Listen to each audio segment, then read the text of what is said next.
Not sure where to start with your clutter? Well, I'm here to help. My name is Dr. Julia Raz. I am the owner and founder of Golden West Organizing, a home organizing and unpacking company here in Los Angeles, California. You asked me your decluttering and organizing questions, and I'm so excited to answer them for you. I will do my best over the next, let's see, about hour to answer as many of them as I can. And of course, if you are just joining me for this live video, you are welcome to put them in the chat as well. But first things first, I want to get to all of the questions that you submitted. I have quite a long list, and I'm just going to go in the order of your submissions. So today I'm just going to be focusing on my YouTube questions that I received, as here we are talking on YouTube. I did ask this question across all platforms, but today this is for you. And if you're not already subscribed, I hope that you'll subscribe to my channel to learn more about how you can declutter your own life. Okay, let's get to the first question. The first question is how to determine what needs to be organized vertically versus horizontally. And I noticed when I looked at this question that several other people gave it the thumbs up, meaning that they were also wondering that as well. What a fantastic question to ask. And it's one that I do get asked quite a lot by my clients in my business. So I talk a lot about how to utilize vertical space. And when we're really at a limit for the square footage that we have. In other words, we're living in a really small home. Maybe you're living in a studio apartment or a small home and you have a lot of people. It's really important to not only consider the horizontal, but always also the vertical space. But at the same time, we don't want to overwhelm the vertical space as well. So first I'm going to talk a little bit about horizontal surfaces, and then I'll talk about vertical. So first and foremost, you want to be able to reach everything that you need to use regularly, but that could mean that it's stored either vertically or horizontally. So for me, I love flat horizontal surfaces to be as clear as possible. They tend to be clutter magnets more so than vertical spaces. And so whenever possible, try to keep your horizontal surfaces as clear as you can. That means it doesn't mean that you can't have anything on the surface at all, but you want to be really mindful of that because it's visually very overwhelming when a kitchen countertop or a bathroom counter gets covered in stuff. And so be really thoughtful about the things that you put on a horizontal surface. If you have a hard time reaching things, we don't want to put things up high though, right? So we always want to think about that. And when it comes to vertical space, I usually talk about this the most with clients who have these smaller homes, as I was mentioning earlier. But at the same time, I don't want you to cover all of your walls with floor to ceiling shelves, because then you're going to feel like the walls are really like caving in on you, which is not going to be good. So you want to utilize the vertical space only when you have run out of other options as well. And I think that that's what this question is asking is how would I know how to add or when to add vertical storage versus not. Personally, I don't love back of the door storage as well. I find that it's kind of clunky when opening a closet door or a bedroom or bathroom door when we put like over the shoe racks, things like that, over the door shoe racks or anything like that, or jewelry organizers. But I am not opposed to occasionally adding some wall shelves when space is really limited, so that you aren't only limited to the things that you have in your very small space. But to me, it's all about striking a balance of the quantity of stuff you have and the square footage that you have, because you want your home to feel really good when you come into it. So many times when I work with people, they are overwhelmed with their home and they said that they feel really guilty. They feel like there's just nothing that they can do to feel good in their home. They don't want to have people over. And so it's all about striking that balance. And you're going to hear me talking about this a lot with a lot of the questions that I answer today, is that although I'm going to be giving some general advice, it is going to be personal to you and what your end goal is. But if you are feeling really limited for space, and again, I think this is what this question is getting at, look to the vertical surfaces and see how you can be creative with that, because you aren't limited to only, let's say, storing jewelry on the top of a dresser in a jewelry organizer. You could have some, sort of a hanging organizer. That's just one of many examples, or some hooks on a wall as well. But let's move on to the next question, because I do have quite a lot to get through. And again, if any of you have any questions, I'm doing this in two different places here, but if you have any questions, you can put them in the chat. And if I have time at the end of answering all of these other questions that subscribers have asked me, I will take a look at that here in the chat. Okay, so the next question, and this is a big one, is tips for kids' rooms. Wow. This is a big one, and it definitely necessitates a video in and of itself. I've talked a lot about kids' room organizing in so many of my videos, so I'm going to take a stab at it. Also, just side note, I'm going to be drinking my tea, and this is out of a mug that I got when I worked with a client in St. Louis and flew over there to work with her a few years ago. So I'm a mom. I have two kids. I have an almost 9-year-old and an almost 7-month-old at this time. And I don't exclusively, but I primarily do also work with mothers. So I get asked this all the time, and I work in kids' rooms constantly, not only in my own home, but in clients' homes. And I think this is a tip not only for kids' rooms, but also for any space in your home. And that's that less is less, right? Less is less. So I know there's the saying less is more, but when you have less stuff, you have less work for yourself, right? So when it comes to kids' rooms, you don't have to buy a ton of toys for your kids. I don't know if you needed me to give you permission to say that, but I wanted to say that. Same thing with clothes or any other types of items. Depending on the age of your children, this also changes how I answer this question. So for kids that are about 3 and under, they have a really hard time doing the tidying themselves at that point, but it's never too soon to start modeling the decluttering and tidying behavior with your children. And one way to do that, which leads into tidying kids' rooms, is that show them your own decluttering and organizing skills in your own space. And then they will also want to model that same type of behavior in their space. Now, I know that sounds easier said than done. There are some kids who really have a hard time letting go, regardless of how much you show them how helpful it is to declutter. But you as the parent get to ultimately make the choice about what stays and goes in your home. I'm going to repeat that. You as the parent get to ultimately choose what stays and goes in your home. And so with that, you can choose how many toys are in that space, how many clothes are in that space, how many whatever of those items are in that space. And one of the things I started doing pretty early on with my daughter, probably by the time she was 2, is that every single day we would spend about 10 to 15 minutes in the late afternoon tidying up her room. It wasn't me saying, go clean your room. It was me showing her how to do that. And it took years to do that. And I still have to model it, even though she's almost 9, but now she's able to do that on her own. And I think sometimes we get worried because we have challenges with clutter that it's just going to be a cycle continuing. And we're really worried about that as moms, about our kids too. And I want to share with you that it is totally possible to break that cycle. It can start with you, and then your kids will learn that as well. But decluttering has to become a regular part of not only your life, but your kids' life in order to make it manageable.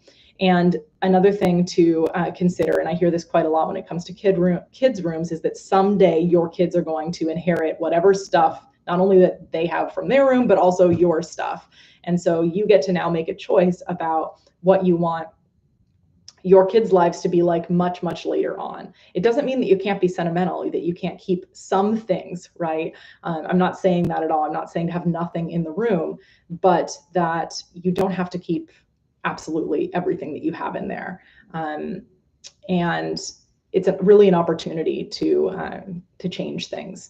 And another thread that you're probably going to hear me say quite a lot as I go through all of these questions is that as someone who prescribes to minimalism, but I don't think my home necessarily looks like what people expect when they think of a minimalist home, I think that valuing experiences over the stuff is the way to go personally. And this goes with kids' rooms too, right? So in the case of a birthday party or a holiday, things like that, you don't have to ask for lots of toys, right? Or accept that. You can ask for money to go towards an experience, or just give your kids an experience in replacement for that, whatever that toy is. Now, I say this with a grain of salt because my daughter was just gifted a Labubu, and if you're a mom right now, you know what I'm talking about in that age range. It's not something that I personally would have bought, but I get it. It's like the in cool thing right now. So I'm not saying to go like totally extreme one way or another,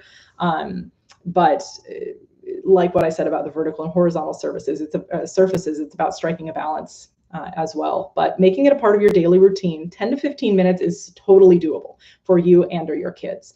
I also want to say that a lot of times this kind of question comes from a mom, and I don't know if it's a mom who submitted this question, but comes from a mom who is taking on all of the responsibility in their home for tidying everything, among other tasks in the home. And so I want to encourage you, if that's you, who is asking this question, to find ways for your other family members to participate so that it's not all on you, as it shouldn't be all on you. Right? Everyone who lives in the home equally participates in the home. And again, talking about really young children, although they may not be able to really help, it's never too soon to start modeling that type of behavior. Okay, moving on to my next question. And again, I'm going through these rather quickly, but trying to get to them as much as I can, given how many of them there are, and that I have about an hour at most. And then again, if any of you have any questions, if you're just joining us now, please put them in the chat. And if I have time at the end, I will answer them. And if not, I'm going to make another video like this. The reason that I decided to film this live today is that I wanted to give you all my in the moment, unedited response to each of these questions. Sometimes, to be honest, as someone who doesn't do content creation as my career at all, I just do this as something that I enjoy to do with my business. It takes me a while to get a video edited and up there. And I thought, okay, if I just answer this off the cuff, as I would if a client were asking me in the moment, I'm more likely to just do it. So I wanted to make sure I was responding in a pretty timely fashion as I posted this a few days ago in the past week. So that's why I decided to do it this way. Okay, moving on to our next organizing question. And again, these are questions that people have submitted to my channel when I asked in the last week to submit what organizing challenges and questions you have. Next question, how do I organize my hobbies? And I'm going to read you the full question. How do I organize my hobbies? I have multiple and rotate them by interest and season. I don't keep a lot per hobby and keep the stuff in a container, but I live in Europe. We don't have built-in closets. I really don't know how to shuffle them around in a way that makes sense. Also, my husband is a board gamer and has a lot of games that take up the majority of shelving in the living room. So there are a couple questions in here, but generally this question is about hobbies. It's about hobbies. It's about a lack of closet space where they live. And I guess tied in with that hobby is that this person's husband has a lot of board games. I'm getting a flashback of a client's house that I worked in. I once worked with someone who was a huge game collector, board game collector, and kind of in the ways that people would display books in a large bookcase, this is how the person displayed their board games. It was a full wall. Actually, I think it was 2 walls of their home. So that's a great question. And one of the things that I've found with the people that I work with is that the most creative people are also the most disorganized people. I know I'm generalizing here, and yes, there are probably some creative folks who are not disorganized, right? I'm just talking about from my own experience what I have seen. And this question reminds me of that because creative people have a lot of ideas, right? And so this kind of person that's asking this question, I imagine that she and her husband are both very creative people who have a lot of hobbies and interests. She's saying that she rotates them. So I think that that's fantastic if you have a way to rotate them. It all comes down to the amount of space you have, though. Right? And I know I've said this in an answer to a previous question. You can love something. It can be your hobby.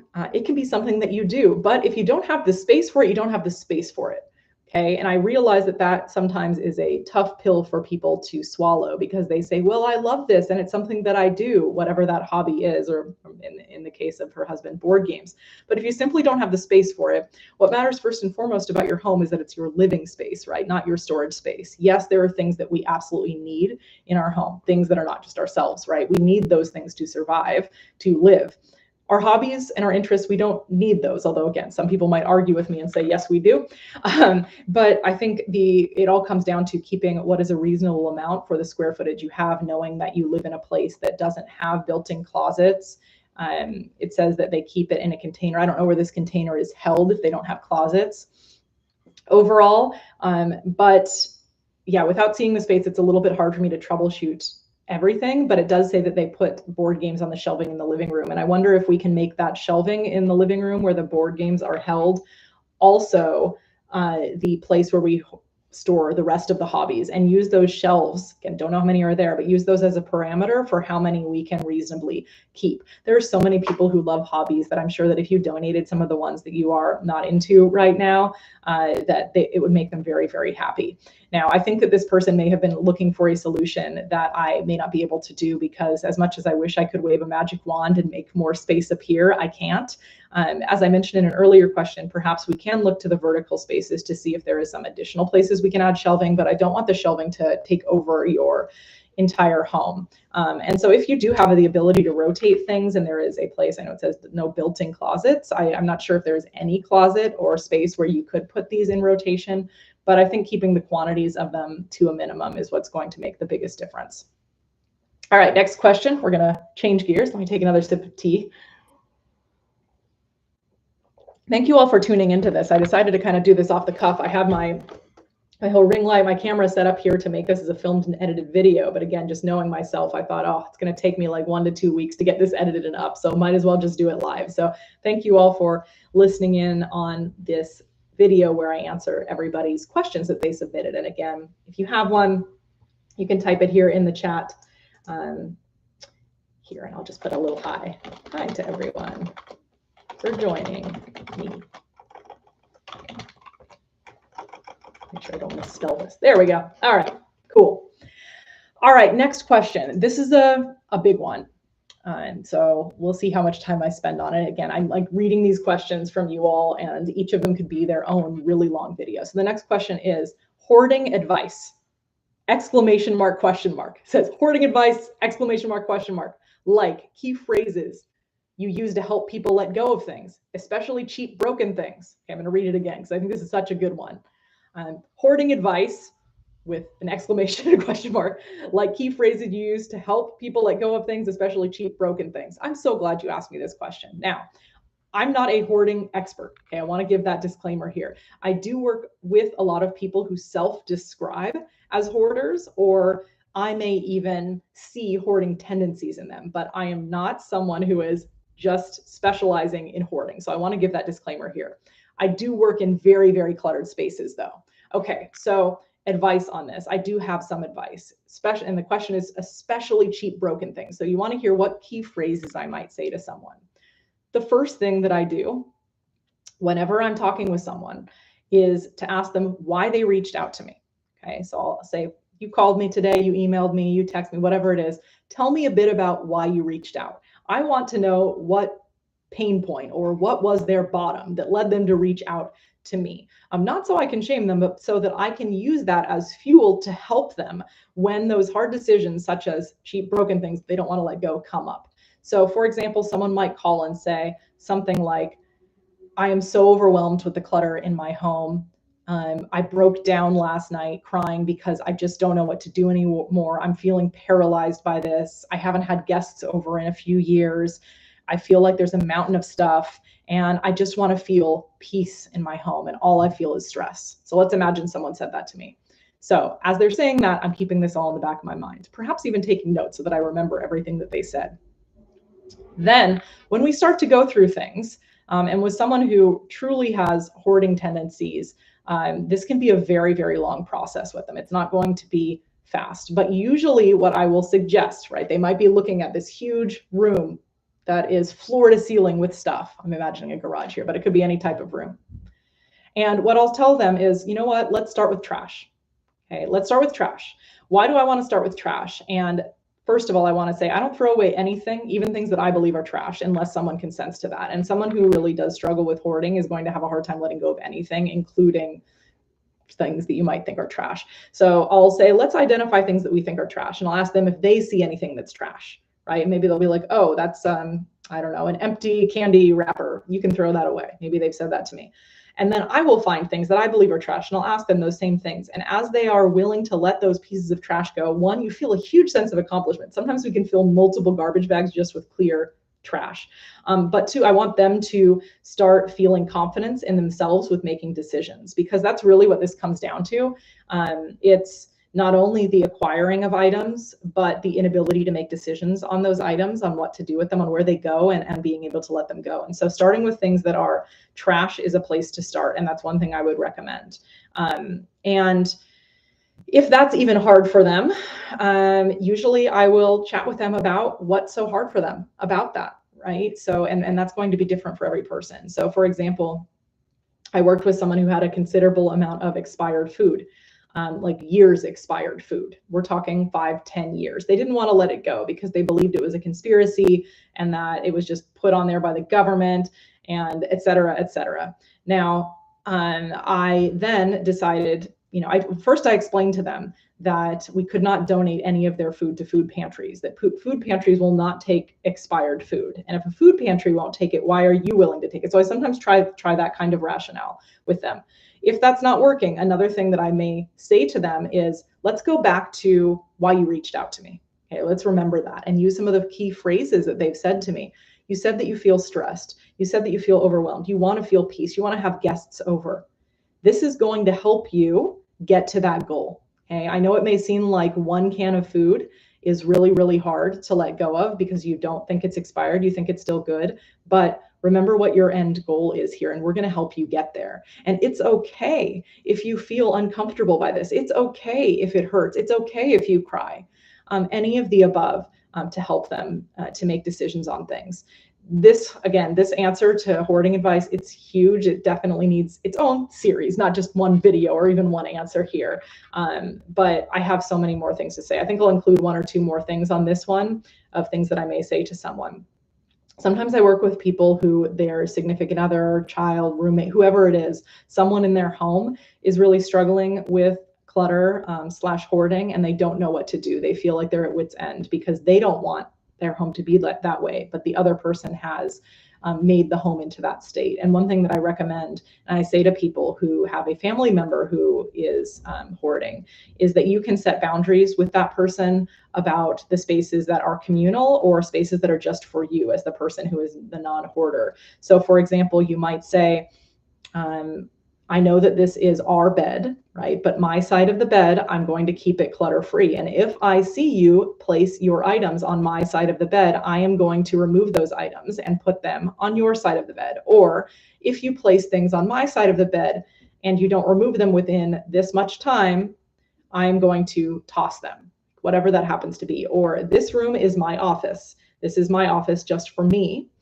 Your things are not going to go into this space. And it's not about being cruel, but it's about taking care of yourself. And I think that you are able to set those types of boundaries. A lot of times why a space gets like this, when there's a family member who is doing this, it's not ever just one person, right? It's a combination of people and fear of not only letting go, but fear of something going wrong in the relationship that enables that person to continue to hoard like that.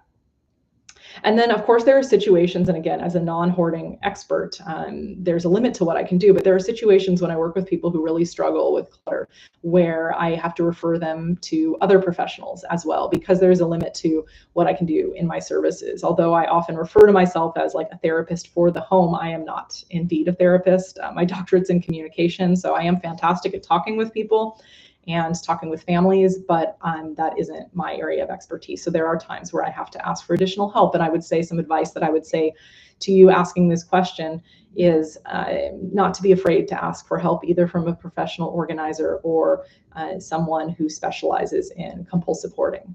And finally, the note that I wanted to say is that there's one book on hoarding that I highly recommend for anyone who is struggling with this, whether it's you or a family member. Or any loved one, and it's called The Hoarder in You. It's a book that everyone on my team reads. I read this at least once a year. I know that sounds like a lot, but the reason why I love the book, The Hoarder in You, and it's by Dr. Robin Zazio. I have it linked in my storefront should you want to check it out. By no means am I being paid to promote this book. I'm just sharing this with you because it's helped me in my job so much. But the reason why I like this book, The Hoarder in You, so much is because it really humanizes hoarding. I think that there's a huge stigma around hoarding, and it's only made worse by the show Hoarders, which I think is interesting because the person who wrote this book is one of the therapists on the show Hoarders. But I think that show really sensationalizes it and in a lot of ways shames people who have compulsive hoarding disorder. But that book really, really humanizes it, and saying that there is a part of all of us that can relate to hoarding and that it's truly a continuum for us. And so for those of you that are struggling again or know someone who is, I recommend reading that book. And I think that you'll find it not only validating, but you'll find tips in there that can be really helpful. More than anything, when I work with people who really struggle with clutter, I want them to feel heard and seen and understood, and let them know that they're not crazy. They're not alone. and that there are people who can help them. And they don't have to live like that the rest of their lives. Usually when people reach out, though, they are at a point where they're ready to change. I don't work in intervention settings. And so again, don't know the context of this question that's being asked of me here in the chat, but I do work with people who are ready for that help. And so using that, the reason they reached out as fuel helps quite a lot. Okay, moving to my next question to make sure I get to as many of these as I can in the next hour. How to organize in a 3-bedroom, 1-bath, 1963 ranch-style house. Specific, I know, but storage availability stinks in these styles of homes. Tiny bedroom closets, 1 full tiny hall closet, 1 half hall closet, air duct work in bottom half. The only storage in the bathroom is a single sink cabinet. Sounds like you're really limited in your storage space from what you're saying. And I grew up in a home that was built in, I think, 1920. So I understand what it's like. It's not the home I'm in now, but I understand what it's like to work in a space with limited storage. And the truth is, I think that this is a great problem to have. I say this time and again, regardless of the amount of square feet you have, and I don't know how many square feet you have in this ranch home. It says 3-bed, 1-bath. Regardless of the amount of square feet you have, people have the same problem with stuff, right? I work in homes that are 400 square feet. I work in homes that are 12,000, yes, you heard that right, square feet, and people are still struggling with clutter and feeling like they don't have enough storage space. So the really benefit that you have of being in a smaller home is that you have to be so much more intentional about what you keep. And going back to just generally my philosophy and belief in minimalism, it's really an opportunity to think about what you truly want and need in your life. Assuming that this is the house that you're staying in, I'd like to know a little bit more about why your tiny hall closet is 100% full.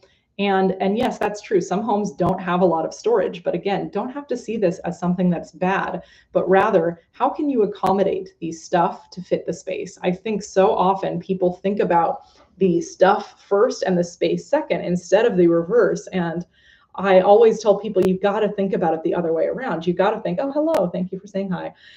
You've got to think about the space first and the stuff second. What do I actually have the space to store here?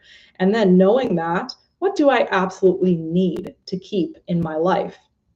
The truth is, you don't need a lot. You're trying to cram in a lot. And going back to that initial question that we were asked, how to organize things vertically and horizontally. Perhaps in your home, there are some creative ways that we can use the vertical space to add some additional storage should you truly need it. Of course, there are standing storage pieces, but again, I don't want to overwhelm the walls with lots of storage and clutter it too. But I would pare down as much as possible. As I always say, space always opens up when you declutter. Decluttering is usually the answer to the issue rather than the space. But to that question, and this one is so specific, if you'd like to send me some photos or video of that 1963 ranch style house, including what amount of stuff you have, I'm happy to take a closer look. Just email it to me at info@goldenwestorganizing.com. All right, next question. We're about halfway through this live, by the way. If you're just joining me, I am answering questions that were submitted by people here on my YouTube channel. And I'm getting to as many of them as I can in 1 hour. If you all have organizing or decluttering questions, I would love to answer those for you too. You can put them here in the chat and I'll add them to my list. And if I have time today, I'll answer them. Otherwise, I will do another one of these sessions and get to your question then. And thank you to the person, Kiri, who just put your question in the chat. I've just downsized into a smaller house, struggling to find space for my model train sets. Do you have any ideas? I'm going to add that to the bottom of my questions list because that's a great question too. Let's just type that and add it to my list so I don't forget to get to it. Also, I love that you're asking about model trains. I have worked with a client before who had an enormous train set collection. So you're bringing back my memories of that, but I will get to that once I get through the other questions. Thanks for suggesting that one. It's a great one, and I think I can talk generally about hobbies too. If you weren't here earlier in the video, I did talk about a hobby-related question as well. All right, so let's check off the ones that we've done. Oh, you're so welcome. We're going to check off all the ones we've answered. So I've answered so far 5 questions in about half an hour, and I've got so many more. So again, we're going to get to as many as we can, and ones I don't get to, I will answer in the next session that I do of this. Not sure if this is something you can help with, but best way to organize a tiny apartment with not much surface space for things like jewelry or decor. I don't know if I should maybe get wall shelves or just keep everything kind of plain and boring. But then I still have the issue of where to put stuff like my jewelry, etc., that I need. This is like some of the other questions. And if I do see a lot of overlap, I will probably answer them very briefly. I think that this is an opportunity to use the vertical spaces when you can. And like I said earlier, we don't want to overwhelm the walls with tons of stuff. I don't think it's just a matter of black and white. Like this is making it sound like it's either plain or boring or my walls have 100% clutter. I don't think so. I think that we can find some middle ground here of hanging some of your pictures. I don't know if that's the kind of decor we're talking about here, putting some wall shelves there. There are jewelry organizers that you can attach to the wall. There are ones that are cabinets that are kind of nice that you can use if you're at a minimum for drawer space, but I wouldn't cover every wall. Same thing with every flat surface. I wouldn't do that either. I think that it's about striking a balance. And like I said in my last answer, this is an opportunity to downsize and minimize the possessions that you have. This being said, I'm coming from a perspective of minimalism, and some people who live in really tiny apartments are very maximalist to every sense of the word, but that's just not the way that I personally view how to use a space. I have worked in spaces that are really small that look really spacious because of how intentional people were with the quantity of items that they have. All right, moving on to the next question. And again, if you're just joining us, feel free to put your question in the chat and I will happily answer that for you when I get through all of my other questions too.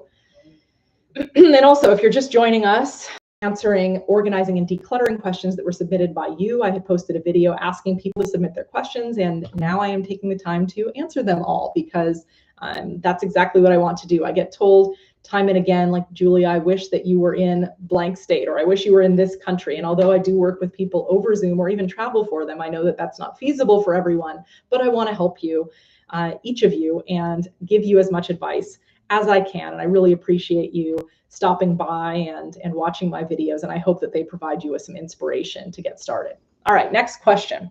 Hi, thanks for this. I'm living with my parents hours away from home. I have some things, unused jewelry, crafts, and clothing that I don't need out and want to be more minimal while here. I also could declutter a good amount of those things. Any help is greatly appreciated. Oh, I love that this is a decluttering question.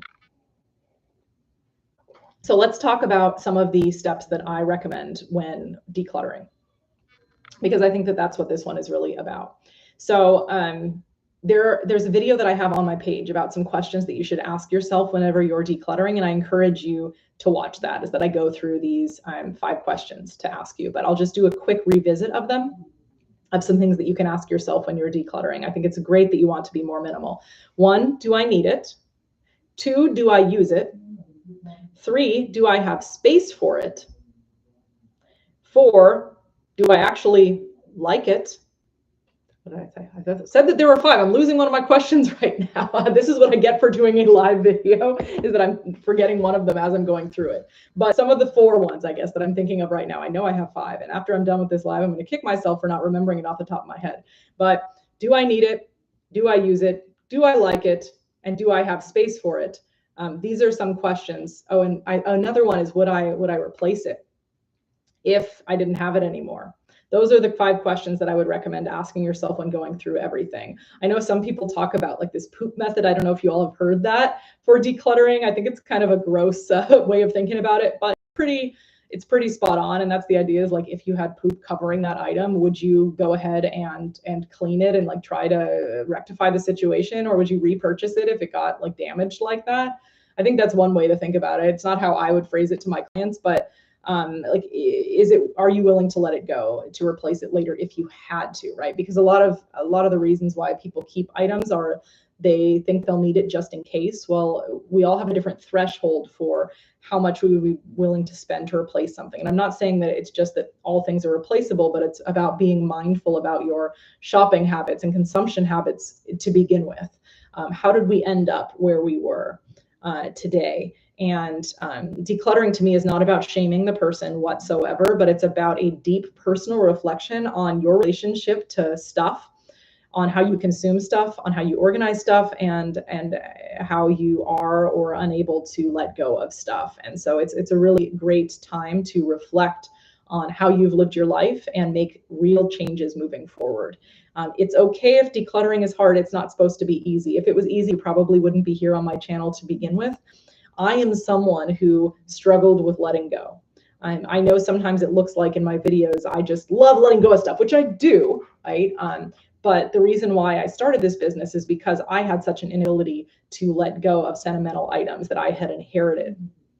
So I completely relate to that. And so going through those 5 questions that I was just going over of, do I need it? Do I use it? Do I actually like/enjoy this? Do I have the square footage? Do I have the space for it? And would I be willing to replace it if I didn't have it anymore? These are some things that you can ask yourself with each of the items. And although when I work with clients, I don't say out loud every single one of those questions every time, that's generally the thought process I go through with them, because my goal always when I work with people is for them to gain those skills so that they can do it on their own after I'm not there. And for any of you who may be watching thinking that's really easy, why would they need someone? That is not the case for everyone, right? For many people, this is absolutely paralyzing and they do need that additional support. And so I want you to know, if you are one of those people who is struggling with that, I get it. I have struggled with this too. And it is possible to live with less and be happy with less. And truly, it can change your life.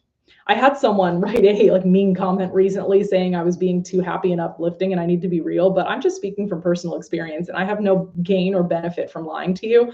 So all I'm telling you is from my own experience working with so many people. All right, moving on to the next question. As I can see, I'm not going to get to every single question today, as there's just too many of them, but we'll just do this again. And hopefully next time I'll plan a little further in advance so that I can let everyone know that I'm going to be here. My clothes closet has a pocket door, so I only have easy access to a small portion. The rest is tucked in the wall. Any suggestions on how to organize that optimally? This is one where I really need to see it. I mean, you've described it, but it's really hard for me to answer this question without seeing it. So I encourage you, whoever wrote this question to me about the pocket door closet, send me a photo or video of that to info@goldenwestorganizing.com. I'd love to take a look at it and respond that way. As it is, I have, I think, 6 different videos / photo submissions in the queue that I need to film from all of you that have sent them to me so that I can make reaction videos. So if any of you have those kinds of questions, like the one that was put in the chat about model trains, feel free to send it to me as a photo or video and I can make a response to you that way.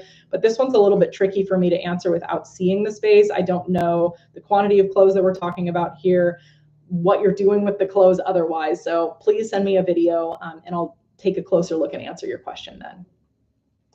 Next question, we got a decluttering question here. How to declutter closet when you can't afford new clothes and are on a budget? This is such a good question. I love this question. This question is about decluttering when you're on a budget. Okay, and I think that this comes up really frequently with people that I work with. They're worried that, okay, well, I don't really have the money to buy things that are new. If I declutter, what am I going to do? Right. And I think this is part of that scarcity mentality. This goes back into what I was sharing about the person who didn't want to let go of expired food, is that they're worried, well, this is perfectly good. And what if I don't have what I need when I need it? And in this case, can't afford to buy new clothes. I would never recommend that someone declutter 100% of their clothes, right? You need clothes to wear. This is one of those things that we absolutely need. However, if your closet is bursting at the seams and we have stuff all over the floor, it's like floor to ceiling in the closet too. You can't see anything. You can't find anything.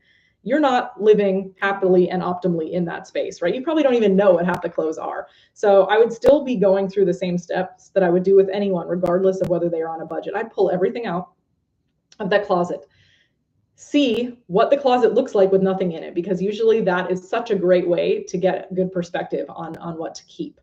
Now, when we pull everything out, I want to look for items that really are no longer going to be worn again. So even if you're on a budget, it's likely that there are some clothes that you have that you cannot wear anymore. Let's say you are a completely different size, or it's so damaged beyond repair, right? And those types of things, those can be let go. Or maybe you have socks with so many holes in them, right? But then you have perfectly good socks too.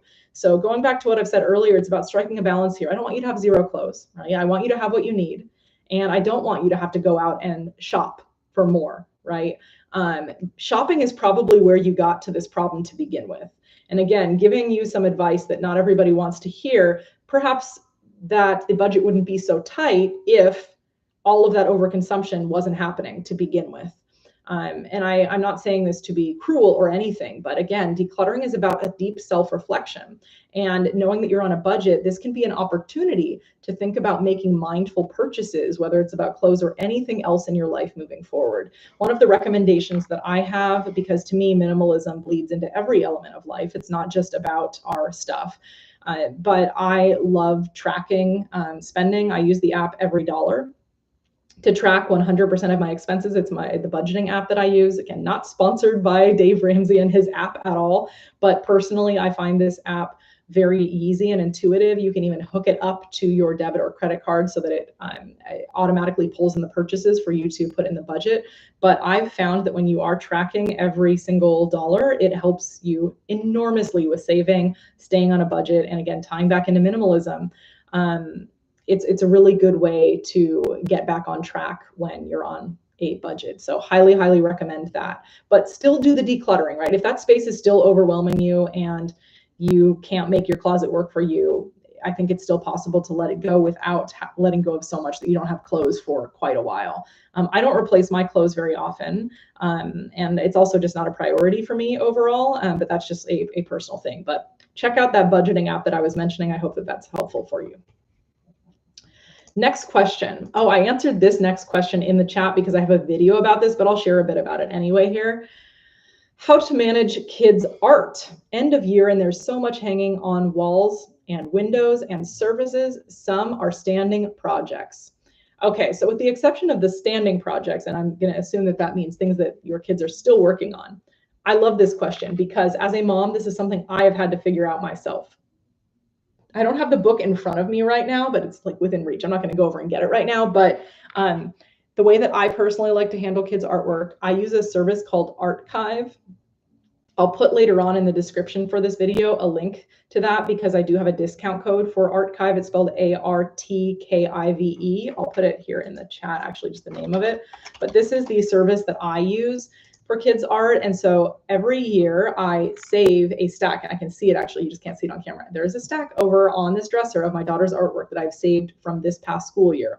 For one full year, I save her best artwork. That is not 100% of it, but you know what's the best, right? So I save the best of my daughter's artwork for 1 year. Then at the end of the year, I use this service called Archive. They ship me a box, and you can put 3D art, any kind of art. They'll even send multiple boxes if you need it. You ship all of that art back to them, right? They make it so easy. All you have to do is drop it at UPS, ship it to them, and then they transform it into a book. What they do is they professionally photograph each of the items, and then they make it into a book, and then they ship the book back to you. You get to choose whether the art comes back. Now, for me personally, art doesn't come back. Now, I get it. Some of you may be thinking, I want those original copies of my kids' art. All right, maybe keep a couple of those in a memory box for your kids. But for me personally, I use this once a year. It is not the cheapest thing. It's the only thing I will say is that my daughter's books tend to be between $100 to $200 a year for the quantity of artwork that I have photographed. But it's a fantastic keepsake, and I love that now I just have each year of her school lined up on a bookshelf. And so that's personally how I like to manage it, because paper clutter is my least favorite type of clutter. Anyone who works with me knows this about me. If there's one type of clutter that I like the least, it's paper. Now, that being said, the reason why I'm making this live today, only 1 hour, is I have to go to a client's house and right after this video. And I know I'm going to be working on paper clutter with them. Now, I love working on it with other people, but just in my own home, I really dislike having paper. So yes, for a full year, I keep one stack building of my daughter's artwork and then get it made into a book, which I absolutely love. And then someday when she's an adult, she can choose what she wants to do with these different books. And maybe, I don't know, like she's only almost 9 right now, but I don't know if at some point this will slow down and we won't make them anymore. But Archive is what I personally use. And again, I'll put, after I'm done with this live video later today, the link to my affiliate code should you want to get a discount on your first box. All right, next question. Oh, this is about downsizing. And you know, I'm going to keep this list of questions for a while because I may make a longer video about each of these to answer them in more depth, because these are each so great. And I know that these questions that you submitted will help so many people. So here's the question. I moved from 5 bedrooms villa, ground and first and second floor, to 4-bedroom house, ground floor only, then now 3-bedroom house. I need help in drastic measures to downsized homes. Downsizing is hard, and this happens at so many stages of life. I don't personally specialize in senior downsizing, but there are some organizers who do, and this came to my mind as this question came up, is that depending on the stage we're at, like there are lots of reasons why we might have to downsize. So it's hard, right? And when someone reaches out to me for an unpack project where they want me to put away everything in their home, one of the first things I ask them is, are we downsizing or are we upgrading in square footage? Because going up in square footage is much easier for unpacking than the other way around. Well, I know that you've already moved a bunch of times, but before moves happen, if at all possible, this is when decluttering ruthlessly comes in so key, right? Because going back to my philosophy, space first, stuff second, right? Space first, stuff second. You can only keep what will reasonably fit in your home as it is today. So that means if you have stuff in your 3-bedroom house that was in this 5-bedroom villa and you're trying to attempt to cram all of it in there, you must be feeling, I can see why you're feeling overwhelmed and you're saying you need to take drastic measures. Because no, that amount of stuff will not comfortably fit into a 3-bedroom house, and that's okay. I want to give you permission to let go. It's okay to let go. Right? It's okay to let go. Sometimes I have to pause to think about that and just reflect on it myself. It's okay to realize that things that served you in the past don't serve you today, whether it's because of downsizing or something else. But I think that we have to be really realistic with the square footage that we have. And that means that a lot of things no longer are going to serve us. And there are so many people that you can help by donating those items. So keep that in mind.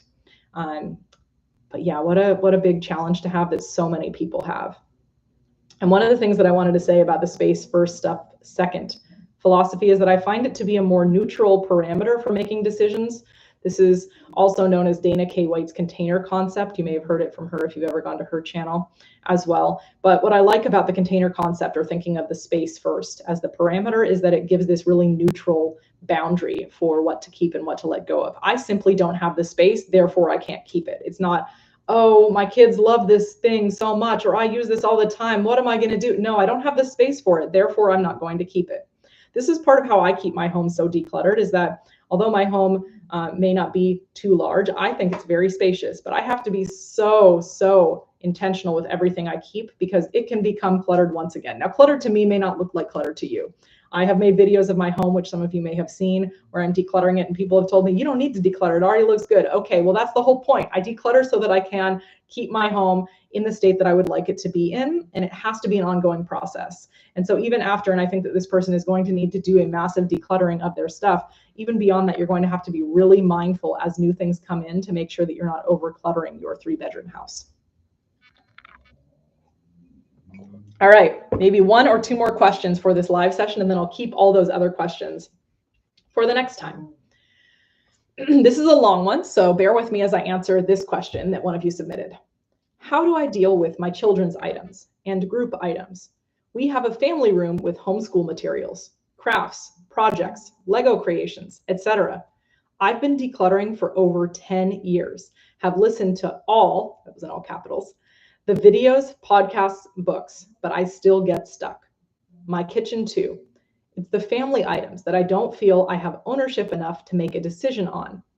Will I make a mistake decluttering something they truly would like to keep long term? Do I let them make the decision? 3 kids are willing to let go, but the 4th isn't. My brain is tired. I just want a functional home I can manage, distressed and exhausted. Oh, I feel so much with this question, and I can see why it's so long. I can just feel through the screen as I'm reading this question how exhausted and exasperated this mom is who asked me this question. Wow. Especially knowing you've been decluttering for 10 years and it's still not working for you. Something's got to change. And I hope that I can help you with the advice I give.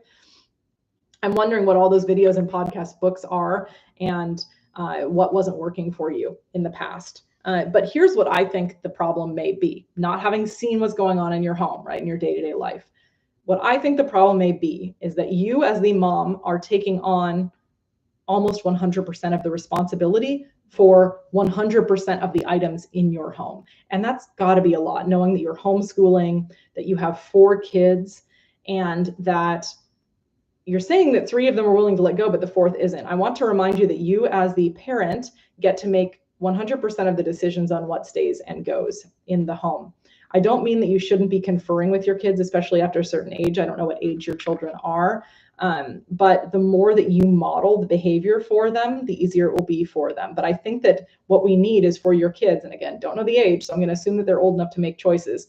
They need to be a part of this process on a daily basis. And this doesn't mean that you're spending hours of time doing this, but every day spending 10 to 15 minutes, end of day, we are going to tidy up. We are going to declutter in these common spaces, right? Your homeschool room, which is your family room, your kitchen. These are areas that everybody uses, but you are feeling really distressed and exhausted, to use your words, about these spaces. And we need everybody in your home. I don't know who all the people are in your home. If you have a partner also, we've got 4 kids here. They all need to be taking responsibility for this stuff too. It cannot be 100% on you. And perhaps this is the reason why, after all of these 10 years and watching the videos, it's not working, because you are doing your part, but they aren't doing their part. Now, again, always easier to blame others than take accountability for yourself.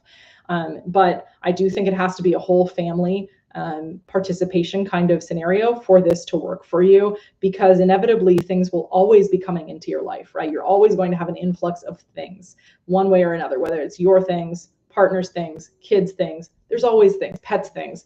There's always things coming in. So what are you going to be doing as a family to all be on the same page? I do wonder if you sat down with your family, and again, I wish I knew the age of your kids so that I could give more advice, kids age specific.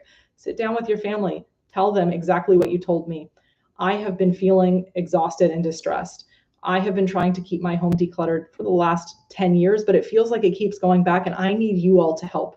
So today we're going to change that. We're going to each have responsibilities that we are going to be doing every single day.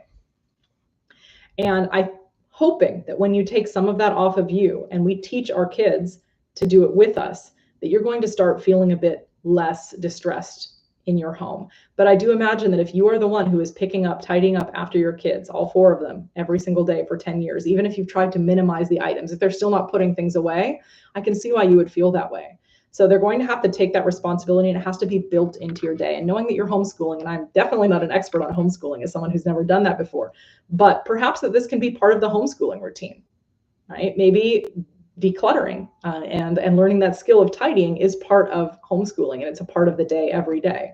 Why not try that and let me know how it works? And like I've said to others who've submitted these questions, you can also send me a video or some photos, and I can help troubleshoot as well. But feel free to reach out to me also just for a one-on-one session. I really would love to help you, knowing you've been trying this for so long, and perhaps we can troubleshoot this together when I get a little bit more information about exactly what dynamics are going on and why you're still feeling so distressed and exhausted. And I want to add here that no matter what you're feeling, for anyone who's asked me these questions, that it is totally valid, right? And that, as I said, sometimes people see my home and they think, oh my gosh, there's no clutter there. Like, why would she even be decluttering? Well, what my ability is to handle clutter in my home is not the same for yours, and how it affects me is not the same as it is for you. But it does affect me, right? And that's why I spend so much time keeping my home tidy, is because I want to feel at ease and I want to feel at peace here. And I want that for you too.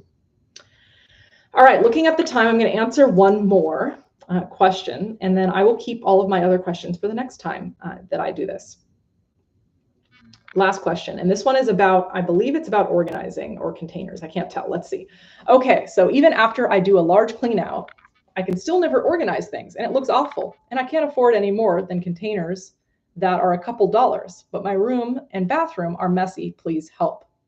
Okay, let me reread that again so I understand it. Okay, so even after I do a large clean out, I can still never organize things, and it looks awful, and I can't afford any more than containers that are a couple dollars, but my room and bathroom are so messy. Help, please.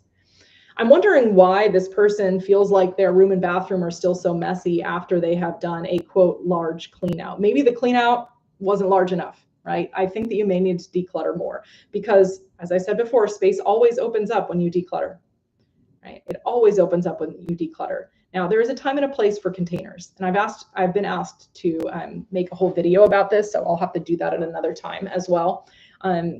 Assuming that you have decluttered as much as you can, you don't have to spend a lot of money on fancy storage containers for things to be organized. Simply having a dedicated space for each of your items is all you need. And if you go to a place like Dollar Tree, you can get cheap plastic, yes, they're plastic, but cheap plastic storage containers so that each of your items has a home. So let's say in the bathroom, you need all of one type of product to be together, you can place them in there, right? If you do not have a budget for any containers, why not make one drawer your, I don't know, cosmetics drawer? And no, it may not look that beautiful like Pinterest, but you'll know that all of your cosmetics are together in that one space. So you definitely don't need to purchase expensive containers. That is not the answer to getting organized. The answer is always decluttering first.